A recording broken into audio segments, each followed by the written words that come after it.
মুশকিল হচ্ছে বাংলাদেশের রাজনৈতিক দলগুলো আমি ক্ষমতায় যাব এই একটা বিষয় ছাড়া আর কোনো বিষয়ে ঐক্যমতে আসতে পারে বলে আমরা দেখি নাই, এরকম নজির নাই।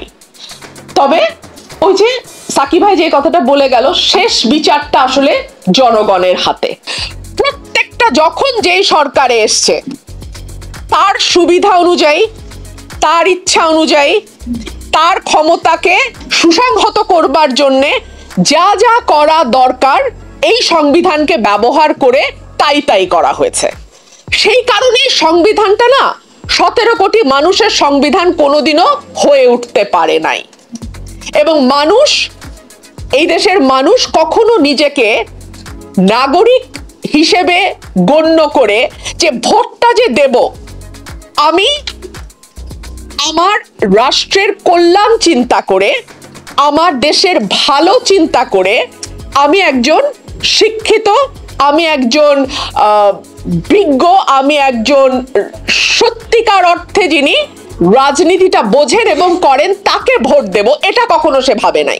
সে মনে করেছে আমার ক্ষমতা ওই একদিনই, আমি ভোট দিব ওই একদিনই আমার ক্ষমতা, এটা আমি কিছু পয়সার বিনিময়ে দেই বা সিগারেট পান বিড়ির বিনিময়ে দেই, ওই একদিনই আমার যেইটুকু পাওয়ার আমি ওই একদিনই পাবো। এরপরে আর 365 × 5 যেই কয়দিন হয় ওই কয়দিন আমার আসলে আর কোনো সে থাকবে না, আমার আর কোনো বলার কিছু থাকবে না। সেই কারণেই বাংলাদেশটা আজকে এই অবস্থায় এসে দাঁড়িয়েছে। বিলাতে কিন্তু কোনো সংবিধান নাই, সংবিধান নাই বলতে কোনো লিখিত সংবিধান নাই, কিন্তু সেখানে কি চমৎকার নির্বাচন হচ্ছে না? সেখানে কি চমৎকার গণতন্ত্র নেই? সেখানে কি চমৎকার মত প্রকাশের স্বাধীনতা নেই? আছে।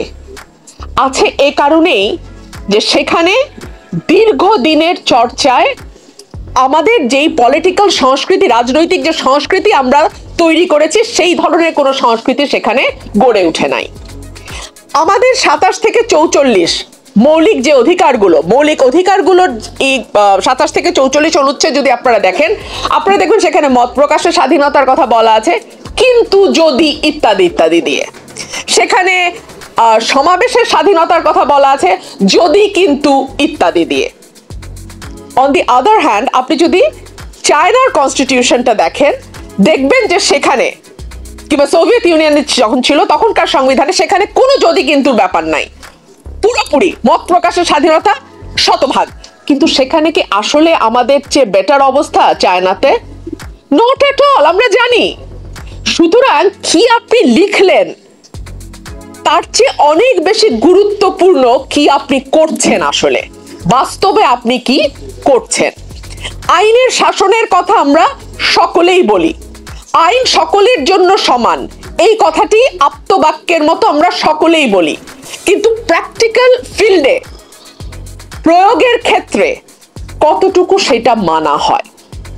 সুতরাং সংবিধান আপনি এটাকে সংশোধন করেন কিংবা আবার নতুন করে লেখেন, তাতে কিচ্ছু যায় আসে না যতক্ষণ না পর্যন্ত এটার মূল স্পিরিটটা আপনি হৃদয়ে ধারণ করছেন এবং যতক্ষণ না পর্যন্ত যারা জনগণের প্রতিনিধিত্ব করেন সেই রাজনৈতিক দলগুলো এবং রাজনীতিবিদেরা এটাকে আপ্তবাক্য হিসাবে আত্মস্থ করে, ততদিন পর্যন্ত আসলে সেই অর্থে সংবিধান আপনি লেখেন বা এটাকে রাখেন বা এটাকে আবার সংশোধন করেন, তাতে কিছু যায় আসে না। আরেকটি বিষয়, কয়েকটি ক্ষেত্রে তো আসলে সংবিধান সংশোধনে জোর দেওয়া হয়েছে, তার একটি গুরুত্বপূর্ণ দিক হচ্ছে প্রধানমন্ত্রী এবং রাষ্ট্রপতি ক্ষমতার ভারসাম্য। এটা নিয়ে সকল রাজনৈতিক দল মোটামুটি একমত হয়েছে যে রাষ্ট্রপতি এবং প্রধানমন্ত্রীর ক্ষমতার ভারসাম্য আনতে হবে, প্রধানমন্ত্রীর হাতে একচ্ছত্রভাবে অসীম ক্ষমতা দেয়া আছে। আচ্ছা, বাংলাদেশের রাজনৈতিক প্রেক্ষাপটে রাষ্ট্রপতিটা কারা হন আমরা তো দেখেছি, বিগত সরকারগুলোতে আমরা দেখেছি রাষ্ট্রপতি কারা হয়। সুতরাং একজন দলীয় ব্যক্তিকে আপনি রাষ্ট্রপতি করবেন এবং তারপর আপনি আশা করবেন যে প্রধানমন্ত্রীর সঙ্গে তিনি ক্ষমতার ভারসাম্য শেয়ার করবেন, তাহলে তো হবে না। বাংলাদেশের রাষ্ট্রপতি হবার জন্যে কি কি যোগ্যতা দরকার তার কোন দলীয় ব্যক্তি রাষ্ট্রপতি হতে পারবেন কিনা, এই আলোচনাগুলো আসলে মাঠে আসা দরকার। 70 অনুচ্ছেদ নিয়ে সবসময় কথা হচ্ছে, আমাদের নির্বাহী বিভাগ, বিচার বিভাগ, আইন বিভাগের মধ্যে সেপারেশন অফ পাওয়ার যেটাকে বলে, সেটাকে নিশ্চিত করবার ক্ষেত্রে 70 অনুচ্ছেদ একটি বড় বাধা হিসেবে ধরে নেওয়া হয়। এবং মানে আইনসভার যেই স্বাধীনতা, আইনসভার যে সার্বভৌম ক্ষমতা, সেটাকে 70 অনুচ্ছেদ অনেকটাই বাধাগ্রস্ত করে। আমরা মনে করি যে 70 অনুচ্ছেদ বাংলাদেশে পুরোপুরি তুলে দেওয়া সময় হয়তো বা এখনো আসে নাই, কারণ নানান রকম প্রলোভনের বিষয় আছে, এক ধরনের হর্স ট্রেডিং এর কথাও শোনা যায়। সুতরাং 70 অনুচ্ছেদ পুরোপুরি তুলে না দিয়ে এটিকে কিছু ক্ষেত্রে, যেমন বাজেটের ক্ষেত্রে, অনাস্থার ক্ষেত্রে, সংবিধান সংশোধনীর ক্ষেত্রে, এই জায়গাগুলোকে বাদ দিয়ে অন্যান্য জায়গায় সাংসদরা যাতে স্বাধীনভাবে তাদের ভোটাধিকার প্রয়োগ করতে পারেন, সেইভাবে 70 অনুচ্ছেদকে সংশোধন করা যায়। আরেকটি জায়গা যেটা খুবই আলোচনায় এসছে সংশোধনের ক্ষেত্রে, সেই জায়গাগুলোতে একটা কথা বারবার আসে, রাজনৈতিক ঐক্যমত, দলগুলোর মধ্যে ঐক্যমত।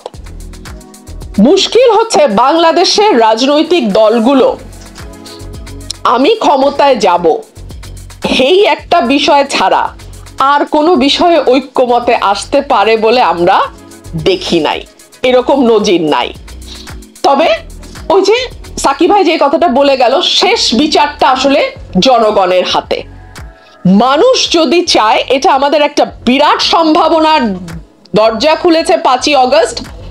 মানুষ যদি চায় এবং মানুষ যদি বিশ্বাস করা শুরু করে দেশটা আমার, রাষ্ট্রটা আমার, এই দেশটার মালিক আমি, সুতরাং দেশটি কিভাবে পরিচালিত হবে সেখানে আমারও কিছু বলবার আছে, সেই জায়গাটিতে যদি মানুষ সোচ্চার থাকে, শোরগোল করে, হইচই থাকে, এই অবস্থাটা তারা জারি রাখতে পারে, তাহলে আমি বিশ্বাস করি বাধ্য হয়ে হলেও রাজনৈতিক দলগুলো কিছুটা সোজা পথে সঙ্গেই আলোচনায় বসছে না সরকার।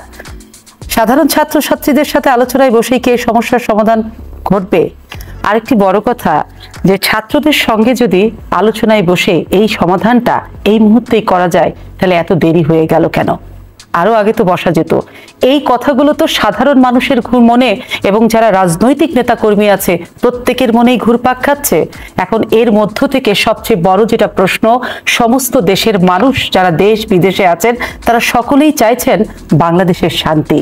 শান্তিটা কিভাবে কে ফিরিয়ে দিবে, কেমন করে আসবে, সেটা দেশের মানুষ কিন্তু সাধারণ মানুষ জানে না। কিন্তু সকলের চোখে মুখে যে আতঙ্ক, সেখান থেকে তারা এদেশের যে অভিভাবক অর্থাৎ সরকার এবং যারা নীতি নির্ধারণী পর্যায়ে আছেন সবার কাছেই এদেশের 17 কোটি মানুষ একটাই দাবি তো রাখতে পারে, আবেদন রাখতে পারে যে বাংলাদেশে শান্তি ফিরে আসুক। এবং শান্তিটা কার মাধ্যমে, কোথায় দিয়ে, কিভাবে আসবে কেউ জানে না, কারণ বহুদিন হয়ে গেছে আমাদের সন্তানেরা রাজপথে আছে। রাজপথ তো আমাদের সন্তানদের ভবিষ্যৎ এবং রক্তপাতের মধ্য দিয়েই একটা সহিংসতা অনেকদিন চলতে পারে না। আমাদের সন্তানদের ভবিষ্যৎ কি এবং আমাদের বাংলাদেশ কোন পথে, এই সব নিয়ে আমি সৌমা ইসলাম আজকে আপনাদের সঙ্গে হাজির হলাম। আজ আমাদের ইস্যু কোন পথে বাংলাদেশ, সঙ্গে আছে